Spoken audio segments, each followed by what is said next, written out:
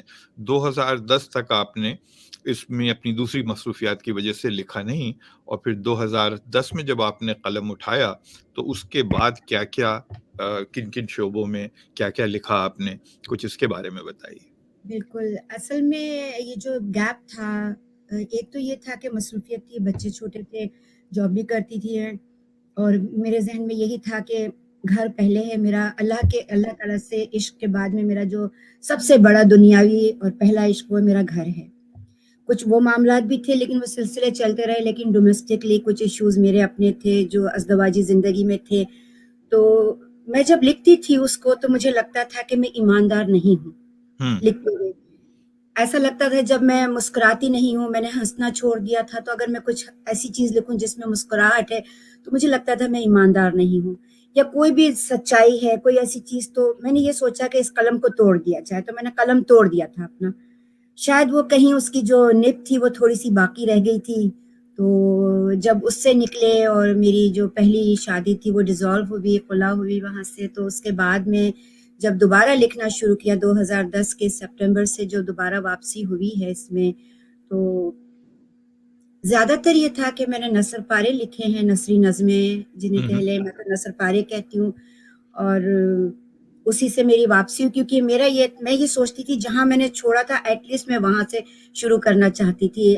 I don't want to lose کہ میں نے جو مقام بنایا تھا اس کو میں کھونا نہیں چاہتی تھی. لیکن الحمدللہ میں نے سوشل میڈیا کو جس طرح مطلب بڑا منظم انداز میں استعمال کیا، صرف دوستی کے لیے، چٹ چیٹ کے لیے نہیں استعمال کیا، بلکہ میں نے اپنی واپسی کے لیے استعمال کیا، اور بہت کامیابی کے ساتھ اسے استعمال کیا میں نے، اور الحمدللہ آج تک وہ سفر جاری ہے.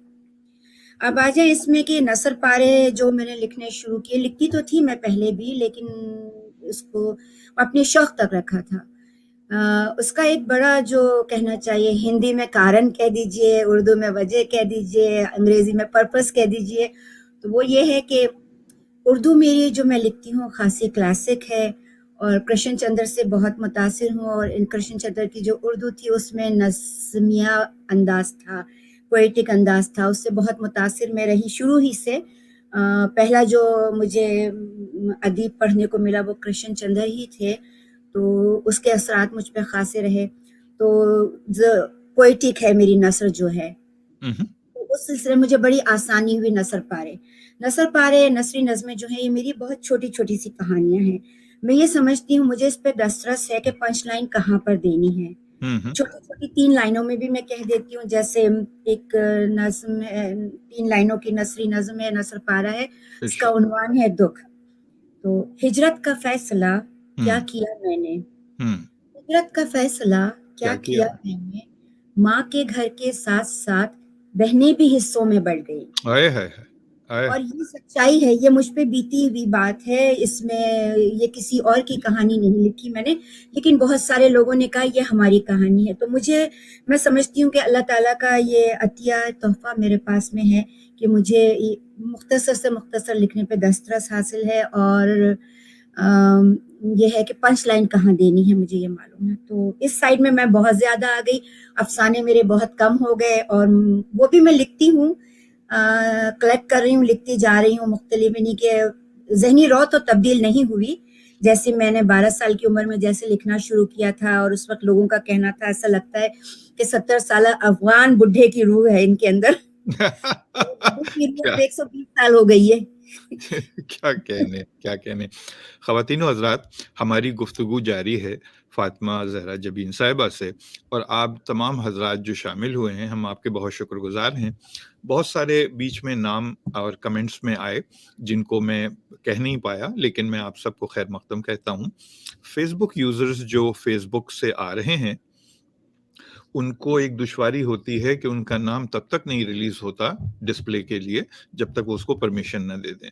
تو اگر آپ یہ کرنا چاہیں تو جہاں سے بھی آپ فیس بک کے اس لنک کو کلک کرتے ہیں وہاں لکھا ہوا آتا ہے کہ آپ اسٹریم یارڈ کو پرمیشن دے دیں. اگر آپ اپنا نام ڈسپلے کرنا چاہتے ہیں تو وہ نام ڈسپلے ہو جاتا ہے. لیکن اگرچہ یہ نہ ہو پا رہا ہو کسی دشواری کی وجہ سے، تو آپ اپنے کمنٹ کے ساتھ ہی اپنا نام درج کر دیں گے تو ہم کو مل جائے گا. یہ میں اس فیس بک یوزر کے لیے کہہ رہا تھا جن کا پہلے کمنٹ آیا تھا. پھر اس کے بعد سنتوش بھائی کا جو ہمارے بہت پرانے اردو محفل کے ساتھی ہیں ان کی طرف سے آداب اور نمسکار آیا ہے. اور اس کے بعد غزالہ کی طرف سے سنتوش بھائی نے ایک اور کمنٹ زندہ باد کر دیا.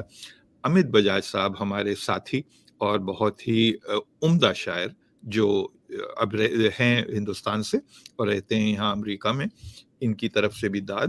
اور افغان بڈھے کے اوپر ان کو بہت ہنسی آئی, مجھ کو بھی روکنی پڑی ہنسی, لیکن بہر آپ کو پوری اجازت ہے کہ آپ دیکھیے ہنسیں بھی. اور جب ہم گفتگو کرتے ہیں تو پھلجھڑیاں ادھر ادھر دائیں بائیں گرتی ہیں تو اسے پکڑنا تو پڑتا ہے نا. کیا بات ہے, کیا بات ہے.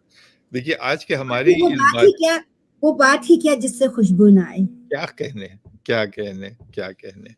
تو آپ سے ہم افسانے تو شاید سننے میں کچھ طویل سے ہو جائیں, لیکن میں ضرور چاہوں گا کہ آپ نے جو اپنی نثری نظمیں لکھی ہیں, نظم پارے جو ہیں آپ کے, نثر پارے وہ, اور آپ گاہے بگاہے غزلیں بھی لکھتی ہیں, کچھ اس طرف بھی اشارہ کرنا چاہوں گا کہ ہم کچھ آپ سے وہ بھی سنیں. ایک چیز جو ہمارے یہاں ایک سلسلہ ہے, وہ ابھی سے اس لیے عرض کر رہا ہوں تاکہ آپ کو ذہنی طور سے پہنچ سکے وہ بات, کہ پروگرام کے اختتام سے پہلے ہمارے مہمان سے درخواست رہتی ہے کہ وہ ضرور کوئی دعا کر کے یا دعائیہ اشعار سنا کے پروگرام کے اختتام کی طرف لے کے چلیں, کیونکہ ہم سمجھتے ہیں کہ دعا کو ہر پروگرام کا, ہر محفل کا, ہر نشست کا حصہ ہونا چاہیے, اور ہمارے مہمان سے زیادہ کوئی محترم نہیں ہو سکتا اس پروگرام کے لیے دعا کرانے کے لیے. یہ ایک چیز میں نے بس ایسے عرض کرنا چاہی کہ ہم جو کہ اخیر میں کرتے ہیں اور کریں گے انشاءاللہ. آپ ہمیں کچھ سنانا چاہ رہی تھی اور ہم سب منتظر ہیں کہ آپ کی شروعات کہاں سے ہو رہی ہے اور ہمیں آپ کہاں لے کے چل رہی ہیں انتہائف میں. جی. ایک نثر پارہ ہے, نثری نظم ہے, بہت مطلب کچھ ہفتے پہلے ہی لکھی گئی ہے, یعنی کہ آخری سمجھے 2021 کی آخری نظم ہے یہ. اور اس سے ہم اردو محفل کے جو شرکاء ہیں, حاضرین, ان کا جو حلقہ احباب ہے, ان کو بھی اندازہ ہو سکے گا کہ فاطمہ زہرا جبین کیا لکھتی ہیں اور کیسے لکھتی ہیں. تو اس سے میں سناتی ہوں. اس کا عنوان ہے آپ کی اجازت سے, ہم 21ویں صدی کے لوگ. ہم 21ویں صدی کے لوگ.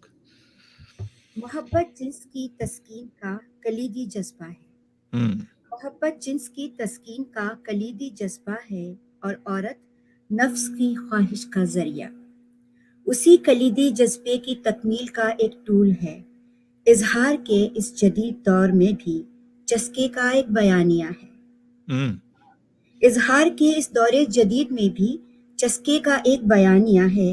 عورت کے ساتھ ساتھ ہم جنس پرست بھی ہم جنس ہی سے جنس کی تسکین کے فلسفے کو ہوا برد کرتے ہیں, ایسے جیسے سگریٹ, بیڑی, حقہ اور شیشے کا رس چوس کر دھواں ہوا کے رنگ میں تحلیل کر دیا جاتا ہے.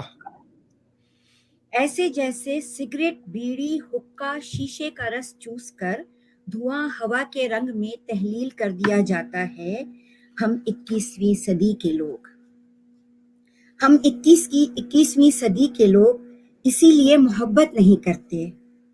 ہم کلوننگ کے دور کے نوزائیدہ بچوں کے پھول بدن کے کھلاڑی.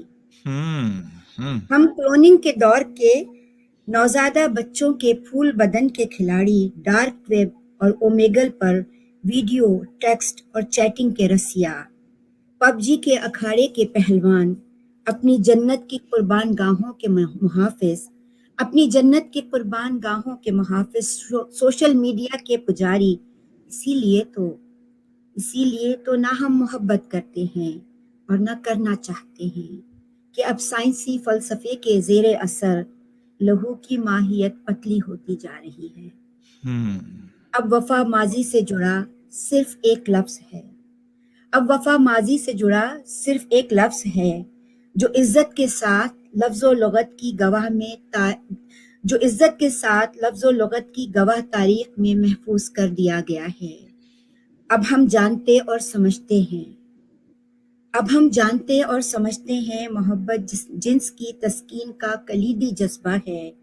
سو اب ہم صرف ریلیشن شپ اسٹیٹس ہی استوار کرتے ہیں. سو ہم اب صرف ریلیشن شپ اسٹیٹس ہی استوار کرتے ہیں، بس اسی لیے اب ہم محبت نہیں کرتے، اب ہم صرف محبت لکھتے ہیں۔ کیا بات ہے، کیا تصویر کھینچی ہے آپ نے، کیا خوبصورت، کیا خوبصورت، واہ واہ بہت واہ، شکریہ آپ کی واہ واہ۔ محبت۔ ادبی حلقے کے اندر نثری نظموں کو اتنی آسانی سے کیوں نہیں قبول کیا جاتا؟ کیا اس کے اوپر ہم بات کر سکیں گے؟ دیکھیے اب بالکل ہم بات کر سکتے ہیں، وقت بہت بدل چکا ہے اور مختلف اصناف ہیں جن میں لوگ طبع آزمائی کر رہے ہیں اپنے اپنے شوق اور اپنے اپنے رجحان کے مطابق، اور اب نثری نظم جو ہے وہ نیا موضوع نہیں رہا، ہمارے لیے جانے والے اپنے راستے کافی استوار کر گئے ہیں۔ تو جب بھی ہم اس روڈ پہ چل رہے ہیں، آپ اگر نون مین راشد نہیں ہوتے تو شاید آج ہم یہاں نہیں ہوتے، تو ہمارے لیے انہوں نے ایک سڑک تو بنا دی ہے، اب آنے والے لوگ ہیں چلتے جا رہے ہیں، رستہ استوار ہو رہا ہے۔ وہی بات ہے نا کہ رہروں نے تھوڑا سا ٹھوکریں کھانے کے لیے بھی ہمیں چھوڑا ہوا ہے، جب تک ہم ٹھوکر نہیں کھائیں گے راستہ کیسے استوار ہوگا؟ تو قبولیت تو آ گئی ہے اس معاشرے میں، ایسا نہیں ہے کہ نثری نظم کو کوئی قبول نہیں کر رہا، بالکل پہلے کی بنسبت اگر آج سے 20-25 سال پہلے کی بات ہو بہت مشکل تھا، یقیناً جب اس وقت میں نثری نظم کسی نے سنا میں لکھتی ہوں تو اتنی پذیرائی نہیں تھی جتنی اب ہے۔ اور نثری نظم میں یہ ہے کہ آپ کو موضوع مل جاتا ہے، اس کی وسعت آپ کے پاس ہے، اگر آپ کے نظریات میں وسعت ہو اور دل میں نظریات میں قلم میں وسعت ہو تو آپ بہت سارے جو آسمان ہیں ان کو ایکسپلور کر سکتے ہیں۔ بہت صحیح بات کہی آپ نے، بالکل صحیح بات کہی کہ پہلے کے مقابل اب یہ پھر بہت عمدہ اور بہت بہتر ہو چکے ہیں حالات اس کے لیے، لیکن شاید کیونکہ ہم مشاعروں کے دھتی ہیں، عادی ہیں ہم کو، تو اس لیے ہم اس راہ کے اوپر رہنا پسند کرتے ہیں زیادہ۔ یہ میرا اپنا خیال ہے، ضروری نہیں ہے کہ صحیح ہو اور اس سے کوئی بھی اتفاق کرے یا نہ کرے، لیکن بہرکیف اس کے اندر ہم شاید آسانی پاتے ہیں کہ دو سطروں کے اندر بات کرنے میں۔ اور اصل میں مشاعرہ جو ہے نا، مشاعرہ تو غزل ہی سے چلتا ہے نا، مشاعرہ جی نثری نظم ہے اگر طوالت کے اعتبار سے بھی دیکھا، کیونکہ نثری نظم تو موضوع پہ لکھی جاتی ہے نا، اس میں طوالت بھی ہو سکتی ہے، تو وہ مشاعرے سے میل نہیں کھاتی۔ مشاعرہ تو غزل سے ہی چلتا ہے نا، مشاعرے میں تو نثری نظم، لیکن اب تو ہم پڑھنے لگے ہیں، لیکن نثری نظم مشاعرے سے تو میل نہیں کھاتی، اس کا ماحول، اس کے سامعین الگ ہوتے ہیں، کیونکہ اس میں یعنی کہ آپ کو مطلب لکھنے والے کے ساتھ ساتھ اس کی سامع، اس کے قاری اور اس کے ناظرین کو بھی آپ کا یعنی وہ ذہنی رو جو ہے وہ ٹریول کرتی ہے لکھنے والے کے ساتھ ساتھ، تو مشاعرہ جو ہے انسٹنٹ چیز ہوتی ہے، بالکل بالکل مشاعرے سے کبھی بھی نثری نظم میچ نہیں کرتی۔ صحیح صحیح۔ تو سلسلہ آپ نے بہت اچھا آغاز کیا، بہت اچھا شروعات ہوئی ہے۔ میں چاہوں گا کہ اس سلسلے کو آپ اپنے شوق اور اپنے سلیکشن سے جو بھی آپ لے کے آئی ہوں اس سے جاری رکھیں، تاکہ ہم اس سفر کو آگے لے کے چلیں۔ اور اب کیا آپ سنا رہی ہیں، ہم منتظر ہیں اس کے۔ ایک اور میں نثری نظم یا نثر پارہ سناتی ہوں، اور یہ دیکھیے گا اس میں زندگی کی ایک حقیقت کو، ہم جیسے جس عمر کے دور پہ ہم آ گئے ہیں، یعنی بچپن سے 55 پہ نکل گئے ہیں، بچپن سے بھی ادھر ادھر ہو رہے ہیں، تو اس موضوع کو لیتے ہوئے آپ دیکھیے گا کہ شاید میں نے موضوع سے انصاف کیا ہو اور آپ کے جو اردو محفل کے شرکا کو یہ تحریر پسند آئے۔ اس کا عنوان ہے آسمان تلے زمین کے اوپر۔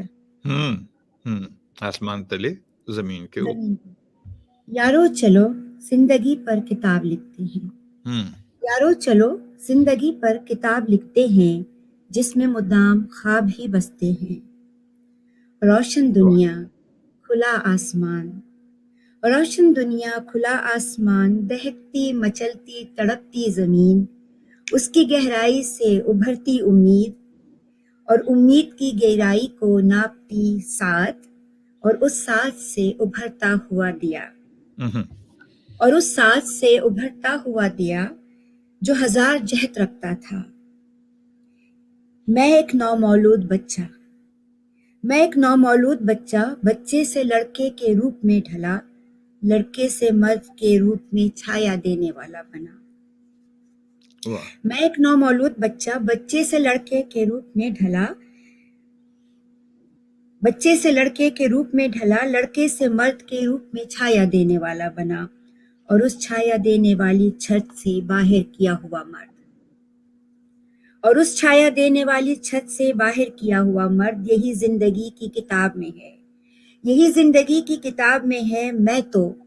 میں تو ہوش اول سے کائنات کے رس میں گھل جانا چاہتا تھا، دنیا میں دنیا والا بن کر بسنے کا حق تو رکھتا تھا نا، پھولوں میں خوشبو بن کر، پھولوں میں خوشبو بن کر، رنگوں میں پھولوں میں خوشبو بن کر، موسموں میں رنگ بن کر، زندگی کا کون سا سبق تھا، یہ زندگی کا کون سا سبق تھا جو میری نسوں میں بھر دیا گیا تھا۔ زندگی کے 20-22 برس علم جستجو اور ادارے، زندگی کے 20-22 برس علم جستجو اور ادارے، 22 تا 24 برس غم روزگار اور دفاتر کے پھیرے، 25واں سال محبت سے وصال، 25واں سال محبت سے وصال، شادی بس ایک کیفیت کا نام ہے، شادی بس ایک کیفیت کا نام ہے، یہ جاننا بھی تو ضروری تھا نا۔ 30 سے 32 برس تک 2 سے 4 بچے، وہی اچھے، پھر وہی روزمرہ کی کیفیات، پھٹکار، محبت، تضادات، اختلافات، اختیار اور بے اختیاری، اور پھر پتہ ہی نہ چلا کاروبار زندگی سے ریٹائرمنٹ کا لمحہ میرے اپنے بنائے ہوئے سائبان میں چھید کرتا، میرے دل میں میری وجود کی اہمیت کو سلب کرتا، میرے سامنے اڑ کر کھڑا ہو گیا۔ میں اپنے ہی سائبان میں یوں رہ گیا جیسے دور ایستادہ ٹنڈ درخت، صحرا کی سی تنہائی، بے خواب آنکھیں اور چھدے ہوئے سائبان تلے موت کا انتظار، میں کے وقت کا قیدی، میں آج کہاں ہوں، میں آج کیا ہوں، یارو میں تو زندگی کے رنگوں میں پاگل پن دیکھنا چاہتا تھا، ہنسنا چاہتا تھا، جینا چاہتا تھا، ہاں میں جیا تو ہوں، وہ زندگی جو ہوش اول سے بہت پہلے میرے بزرگوں نے میرے لیے طے کی تھی، میں ہرگز وہ نہیں ہوں جو میں بننا چاہتا تھا، میں ہرگز وہ نہیں ہوں جو میں بننا چاہتا تھا، اب میں تو وہ رہ گیا ہوں جو میرے بچوں نے مجھے بچا ہوا چھوڑا ہے، ایک بوڑھا جس سے وراثت کا بوجھ بچوں نے اس کی زندگی میں ہی لے کر مجھ سے بوڑھے کی زندگی کو زندگی میں ہی تمام کر دیا ہے، دور تلک آسماں تلے، زمیں کے اوپر ایک ٹنڈ منڈ درخت اور 2 گز زمین کا انتظار۔ کیا کہنے صاحب، بہت مختلف اور بہت ہی سنجیدہ آپ کے نظمیں۔ میں نے کیونکہ پہلے آپ کو تعارف جب ہوا تو غزلیں ہی سنی، کبھی آپ کی نظمیں سننے کا موقع نہیں ملا، لیکن آج دنگ ہونے کا موقع ملا مجھ کو، اور حیرت میں ہوں کہ کیا خوبصورت نظمیں ماشاءاللہ لکھ رہی ہیں آپ، اور بہت ہی عمدہ۔ اس بیچ میں کچھ باتوں کو بھی ہم پیروتے چلیں آپ سے، اور سلسلہ اس طرح سے گفتگو کا بھی جاری رہے۔ ایک تو کچھ باتیں ہم آپ کے آنے والی کتابوں کے سلسلے سے کرنا چاہتے ہیں کہ مجھے امید ہے کہ اب وہ تقریباً وہاں پہ آ گئی ہوں گی کہ وہ اب شائع ہونے کے لیے آپ نے اس کو تیار کر لیا ہوگا، کچھ اس پہ بات کریں، پھر آپ کی تنظیم پہ بات کرتے ہیں۔ بالکل، جہاں تک کتاب کا معاملہ ہے، کچھ عرصے پہلے تک تو یہ سوچتی تھی کہ کیا اس کتاب میں یہ لکھوں کہ اس کتاب کو پڑھ کر ثواب دارین حاصل کرے، تو اس وجہ سے وہ چیز دور رہ جاتی تھی، کیونکہ میرا جو عشق حقیقی ہے وہ مجھے چاروں طرف سے روکتا تھا اور روکتا بھی ہے، کیونکہ وہی میری فوقیت ہے، اس سے میں نہ نکلنا چاہتی ہوں، نہ نکل پاتی ہوں، اور نہ نکلنا چاہوں گی۔ لیکن پھر دنیا میں رہتے ہوئے میں نے سوچا میں ان کی سپر ہاف ہوں، وہ میرے بیٹر ہاف ہیں، انوار علی نے پھر مجھے کہا کہ نہیں ہونا چاہیے, آپ کریں اسے. تو میں نے کام کافی کیا ہے, پروف ریڈنگ کے آخری مراحل ہیں. اب دیکھیں انشاءاللہ تعالیٰ, اگر اللہ تعالیٰ کی رضا ہوگی اور میرے قارئین کی محبت ہوگی تو انشاءاللہ تعالیٰ کتاب جلد ہی منظر پہ آئے گی. اب آ جائیں تنظیم کے معاملے پہ. اس سے تنظیم پہلے کہ ذرا سا تنظیم کی طرف چلیں, اس کتاب میں ہم کیا ایکسپیکٹ کر رہے ہیں, کیا پائیں گے؟ اس میں میرے نثر پاری ہی ہیں, سارا میں نے یہاں پہ انہی کو جمع کیا ہے جو میں نے کام کیا تھا, اور جو شاعری ہے بس یہ کہ, اور کچھ غزلیں وغیرہ ہوں گی جو وہ ایک جگہ ہو جائیں گی. تو یہ ہے اس میں, اور انشاءاللہ تعالیٰ محنت کی ہے اور کوشش کی ہے, اور ہمیشہ اپنے آپ کو لو پروفائل ہی رکھا ہے, اور خود اعتمادی اتنی ہے کہ جو اگر روشنی کم ہو پھر تو ہم چل کے راستہ طے کر لیں. واہ, اتنی خود اعتمادی نہیں ہے کہ ہم چلیں بھی اور ساتھ میں چراغ بھی نہ ہو. تو اتنی خود اعتمادی کے ساتھ چل رہی ہوں. اور اپنی جب ہم کوئی کام کرتے ہیں پروفیشنل لائف میں, اور لکھنا بھی آپ کے پروفیشنل لائف ہی کا حصہ ہوتا ہے, ایک ہابی جو ہوتی ہے, ایک وقت میں آ کر جب آپ منظر پر آ جاتے ہیں ایز اے تخلیق کار کی حیثیت سے, تو اس کو ہم پروفیشنلزم ہی کاؤنٹ کرتے ہیں. اور اس میں آپ کو اپنی ورتھ کا معلوم ہونا چاہیے, اور مجھے اپنی ورتھ معلوم ہے کہ اپنے پروفیشن میں بھی جو میں کام کرتی ہوں, اور لکھنے میں بھی, اور اپنے گھر میں بھی, اور میں وہ طالب علم ہوں کہ جو اپنے ایگزام سے پہلے مجھے اپنا میں نے بہت خود احتسابی کرتی ہوں, اور مجھے کیا معلوم ہوتا ہے کہ کتنا پرسنٹیج میں لوں گی, تو اسی کے آس پاس وہی کچھ ہوتا ہے. تو اتنی میں سخت خود احتسابی کے عمل سے خود گزرتی ہوں. تو انشاءاللہ تعالیٰ کتاب جو ہوگی جیسی میں ہوں ویسی ہی ہوگی انشاءاللہ تعالیٰ. بہت ہی لطف اندوز گفتگو ہوتی ہے آپ کی, اور اس کے ساتھ ساتھ صرف یہ نہیں کہ لطف ہی ہے اس کے اندر, آپ کی شخصیت جو ہے وہ بہت خوبصورتی سے ابھر کے آتی ہے اس میں.